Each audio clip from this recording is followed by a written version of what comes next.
অসম অৰুণাচল সীমান্তৱৰ্তী দুৰপাং নদীৰ ওপৰত থকা 5 কোটি টকীয়া অনিৰুদ্ধ সেতুৰ মেৰামতি। ঠায়ে ঠায়ে ভাঙি পৰা দলংখনৰ ওপৰত সঘনাই দুৰ্ঘটনা সংঘটিত হোৱাৰ বাতৰিয়ে সচেতন মহলত গভীৰ উদ্বেগ প্ৰকাশ পাইছিল।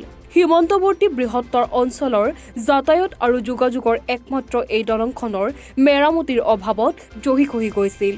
স্থানীয় ৰাইজে চৰকাৰৰ লগত যোগাযোগ কৰিও কোনো সমাধান নোপোৱাত স্থানীয় দুৰপাং অঞ্চলৰ সচেতন যুৱকসকল একগোট হৈ গাঁঠিৰ ধনেৰে ভগা অংশসমূহ মেৰামতি কৰাৰ লগতে ৰং পেইণ্ট দিয়াৰো ব্যৱস্থা কৰে। যুৱকসকলৰ এনে মহৎ প্ৰচেষ্টাৰ বাবেই দুৰ্ঘটনা ৰোধ কৰাৰ সফল ভূমিকা গ্ৰহণ কৰাৰ বাবে সচেতন মহলে শলাগ লয়।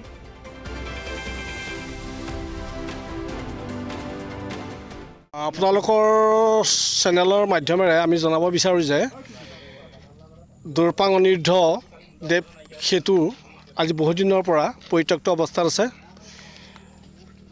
দুই ছাইডৰ ৰেলিংসমূহ ক্ষত বিক্ষত হৈ পেলাই কিছু জৰাজীৰ্ণ অৱস্থা হৈছে।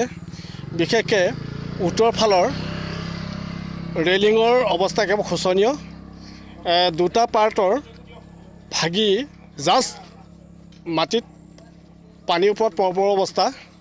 কিন্তু সেইটো বিভাগীয় কৰ্তৃপক্ষক আমি জনাব বিচাৰিছোঁ আপোনালোকৰ চেনেলৰ মাধ্যমেৰে যে অতি সোনকালে দুৰপাং অনিৰুদ্ধদেৱ সেতুখন যিটো ৰেলিং আৰু যিটো প্লেট দলঙৰ মাজত যিটো প্লেট এই ফ্ল'ৰটো জহি গৈছে, ৰদ ওলাই গৈছে। ৰদ ওলাই যোৱাৰ হেতুকে ইয়াত কেইবাবাৰো গাড়ী মটৰসমূহ ইয়াত অহৰহ যাতায়াতৰ অসংখ্যভাৱে ইয়াত চলি আছে। গতিকে চলি থাকোঁতে পৰিত্যক্ত অৱস্থা হোৱাৰ হেতুকে বহুতো কেইবাদিনো ইয়াত দুৰ্ঘটনাগ্ৰস্ত হৈছে।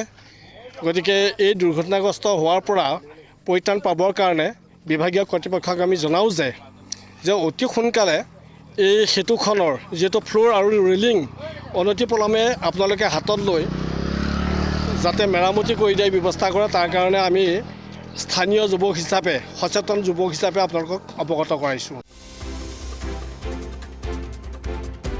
বান্দৰদেৱাৰ পৰা জয়ন্ত কুমাৰ হাজৰিকা ৰিপৰ্ট, এনি ভাৰত 24।